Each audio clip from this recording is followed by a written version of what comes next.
आज एक ऐसी फाइल खोलने का वक्त आ गया है जो सालों से दिल्ली के एक पुराने पुलिस स्टेशन में धूल खा रही थी। एक लीड इन्वेस्टिगेटर के तौर पे मैंने कई केस देखे हैं, लेकिन ये बिल्कुल अलग है। दिल्ली की एक सीलन भरी पुरानी बिल्डिंग की यह क्लासिफाइड रिपोर्ट एक आम रोजमर्रा की जिंदगी को सीधे एक भयानक दुस्वप्न में बदल देती है। आज हम इसी का फोरेंसिक रिकंस्ट्रक्शन करेंगे। चलिए इस केस की गहराई में उतरते हैं। भीड़ भाड़ वाले शहर भी भयानक राज छुपाते हैं। सुनने में किसी थ्रिलर फिल्म का डायलॉग लगता है ना, लेकिन इसके पीछे जो चेतावनी छुपी है वो रोंगटे खड़े कर देने वाली है। एक ऐसा शहर जो कभी नहीं सोता। हजारों लोग एक दूसरे के आसपास रह रहे हैं, बाहर गाड़ियों का शोर है, भागती दौड़ती जिंदगी है, और उसी के बीच एक ऐसा कमरा है जिसे कोई खोलना नहीं चाहता। अचानक सब शांत हो जाता है और यहीं से शुरू होता है असली खौफ। रात के ठीक 2 बज रहे हों और अचानक कॉरिडोर की लाइट तेजी से झपकने लगे। ऐसे में दिमाग में सबसे पहला ख्याल क्या आता है? शायद यही कि वायरिंग खराब है। लेकिन क्या हो अगर ये किसी अनजानी चीज की चेतावनी हो? ये एक ऐसा सवाल है जो उस झूठे भरोसे को चकनाचूर कर देता है जो हमें अपने घर की 4 दीवारी के अंदर महसूस होता है।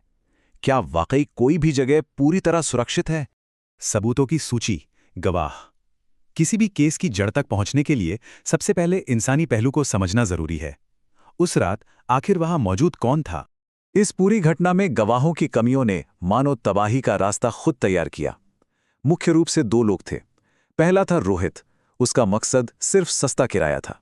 उसने उस पुरानी बिल्डिंग की अजीब सी सीलन और सड़ी हुई बदबू को पूरी तरह नजरअंदाज कर दिया, और जब दीवारों से आवाजें आईं तो अपनी जान बचाने के बजाय उसकी उत्सुकता उस पर हावी हो गई। वहीं दूसरी तरफ वो पुराना चौकीदार, वो डर से कांपता था। उसने सिर्फ एक आधी अधूरी चेतावनी दी, उस कमरे के पास मत जाना। उसकी इस चुप्पी और मिलीभगत ने उस रात होने वाले खौफनाक अंजाम को मानो पहले ही तय कर दिया था। खौफ में गिरावट। अब हम उस रात के भयानक सच की ओर बढ़ते हैं। जरा तसव्वुर कीजिए, एक घुटन भरा, पीलापन लिए हुए, सीलन से भरा अंधेरा कॉरिडोर, जहां सांस लेना भी भारी लगने लगता है। खौफ अचानक नहीं आया, वो घंटे दर घंटे बढ़ता गया। आधी रात के ठीक 12 बजे कॉरिडोर में अचानक एक अजीब सी सड़ी हुई बदबू फैलने लगती है। रात 1 बजे किचन में अचानक ढेर सारे कॉकरोच नजर आते हैं, और फिर अगले ही पल वो सब गायब। और फिर ठीक रात के 2 बजे दीवार के उस पार से एक हल्की सी कांपती हुई फुसफुसाहट सुनाई देती है, दरवाजा खोलो। जैसे जैसे घड़ी की सुइयां आगे बढ़ रही थीं, दिल की धड़कनें तेज होती जा रही थीं और टेंशन अपने चरम पर थी। पुलिस एविडेंस लॉग पर नजर डालें तो एक बेहद अजीब बात सामने आती है। दर्जनों काले कॉकरोच। एक पल में वो किचन के सिंक पर पूरी तरह से रेंग रहे थे, और अगले ही पल गायब, एकदम गायब, मानो वो कभी वहां थे ही नहीं। एक ऐसा नजारा जिस पर यकीन करना नामुमकिन है। बस उनके रेंगने और खुरचने की वो अजीब सी सिहरन पैदा करने वाली आवाजें हवा में रह गई थीं। कोई भी इसे अपना भ्रम मान सकता था, लेकिन सबूत कुछ और ही कहानी बयां कर रहे थे। Scene reconstruction, room 207। अब हम इस केस के सबसे डरावने हिस्से में कदम रख रहे हैं। वो जगह जो गहरे हरे और काले रंग के सड़े हुए साये में डूबी हुई थी, जहां की घुटन भरी शांति चीख चीख कर कुछ कह रही थी। उस बंद दरवाजे के पीछे एक बेहद लंबा, चुभने वाला सन्नाटा था। और फिर जब वो दरवाजा खुला, फर्श पर हजारों रेंगते हुए कीड़ों के ठीक बीचों बीच एक बुजुर्ग महिला बैठी थी। वो बिल्कुल शांत थी, बिना किसी हलचल के। उसकी त्वचा एकदम पीली और धूसर रंग की पड़ चुकी थी, जैसे शरीर में खून का एक कतरा भी न बचा हो। और उसकी आंखें पूरी तरह से काली थीं। वो बस वहां बैठकर एक बेहद डरावनी मुस्कान दे रही थी। और फिर उस महिला ने फुसफुसाते हुए जो कहा, वो सीधे आत्मा को कंपा देता है। उसने कहा, 20 साल पहले मैं इसी कमरे में अकेली मर गई थी। कोई मेरी मदद के लिए नहीं आया। मेरी लाश 3 दिन तक यहीं सड़ती रही। सबसे पहले ये कॉकरोच आए और फिर उन्होंने मुझे भी अपने जैसा बना लिया। ये सुनकर सिर्फ डर नहीं लगता, बल्कि एक बेहद दर्दनाक और अकेलेपन में हुई मौत का एहसास होता है, जिसने इस पूरे सुपरनैचुरल खौफ को जन्म दिया। द एस्केप एंड आफ्टरमैथ, भागने की कोशिश और उसका अंजाम। इस भयानक कबूलनामे के बाद सन्नाटा टूटता है और कहानी अचानक एक बेहद तेज अफरा तफरी वाले भागने के सीक्वेंस में बदल जाती है। इस खौफनाक दृश्य को अगर हम स्टेप बाय स्टेप डिकोड करें तो पहला स्टेप था वो गहरा भारी सन्नाटा। दूसरा स्टेप, अचानक उस औरत की त्वचा का बीच से फटना और उसके अंदर से हजारों कॉकरोचों का एक साथ बाहर निकलना। ये दहशत इतनी भयानक थी कि कोई भी अपनी जगह पर जम जाए। तीसरा स्टेप, बदहवासी में कॉरिडोर की तरफ भागना। दीवारें कीड़ों से ढकी थी, कुछ साफ दिखाई नहीं दे रहा था, बस एक अफरा तफरी मची थी। और चौथा स्टेप, उस लिफ्ट का अचानक से खुद ब खुद खुल जाना। लिफ्ट के खुलते ही जो चीज सामने आती है वो इस पूरी घटना का सबसे बड़ा साइकोलॉजिकल ब्लो है।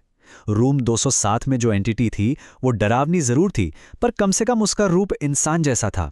लेकिन लिफ्ट के अंदर उसका वो इंसानी रूप पूरी तरह से छिन चुका था। अब उसका चेहरा किसी इंसान का नहीं, बल्कि एक आदमखोर विशाल कॉकरोच जैसा बन चुका था। और उसी पल वहां से बच निकलने की बची खुची हर उम्मीद पूरी तरह से दम तोड़ देती है। Forensic scene report. जब अगली सुबह पुलिस वहां पहुंची तो वो अपार्टमेंट पूरी तरह से खाली था। ना कोई सामान, ना किसी इंसान का कोई नामो निशान। वहां बस एक ही चीज मौजूद थी, पूरे फर्श पर बिछे हुए हजारों काले कॉकरोच। एक ठंडी थका देने वाली इन्वेस्टिगेशन का ये वो हिस्सा है जिसका जवाब आज तक किसी के पास नहीं है। और उन रेंगते कीड़ों के बीच दीवार पर काले दागों से सना हुआ एक आखिरी सबूत मिला।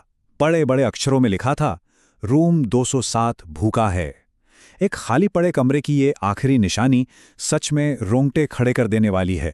अनसुलझी कहानी, एक अर्बन लेजेंड। पुलिस की फाइलों से निकलकर ये केस अब आज के समय की एक बेहद खौफनाक अर्बन मिथ बन चुका है। और सबसे ज्यादा खौफनाक बात तो ये है कि ये खतरा अभी टला नहीं है। आज भी मौजूदा रिपोर्ट्स ये बताती हैं कि ठीक रात के 2 बजे उस बंद कमरे के अंदर से किसी चीज के खुरचने और रेंगने की धीमी धीमी आवाजें आती रहती हैं, मानो वो कमरा आज भी अपने अगले शिकार का बेसब्री से इंतजार कर रहा हो। अब डिजिटल दुनिया ने इस कहानी को एक नया और वायरल रूप दे दिया है। दिल्ली हॉरर, रूम 207 और ट्रू क्राइम अर्बन लेजेंड जैसे हैशटैग्स के जरिए ये खौफनाक कहानी अब सोशल मीडिया पर हर जगह फैल चुकी है। ये सिर्फ एक फाइल नहीं, बल्कि इंटरनेट का एक डरावना ट्रेंड बन गई है। ये केस फाइल एक ऐसे सवाल पर आकर खत्म होती है जो किसी की भी रातों की नींद उड़ाने के लिए काफी है। जरा उन दीवारों को देखिए जो हमारे घरों को बांटती हैं। क्या सच में किसी को पता है कि उस दीवार के ठीक दूसरी तरफ अंधेरे में कौन रहता है? शायद कुछ दरवाजे हमेशा बंद ही रहने चाहिए। इस एक्सप्लेनर से जुड़ने के लिए शुक्रिया। बस एक बात याद रखिएगा, अगली बार जब दीवार के पार से कोई आवाज आए तो जरूरी नहीं कि वो सिर्फ एक वहम हो।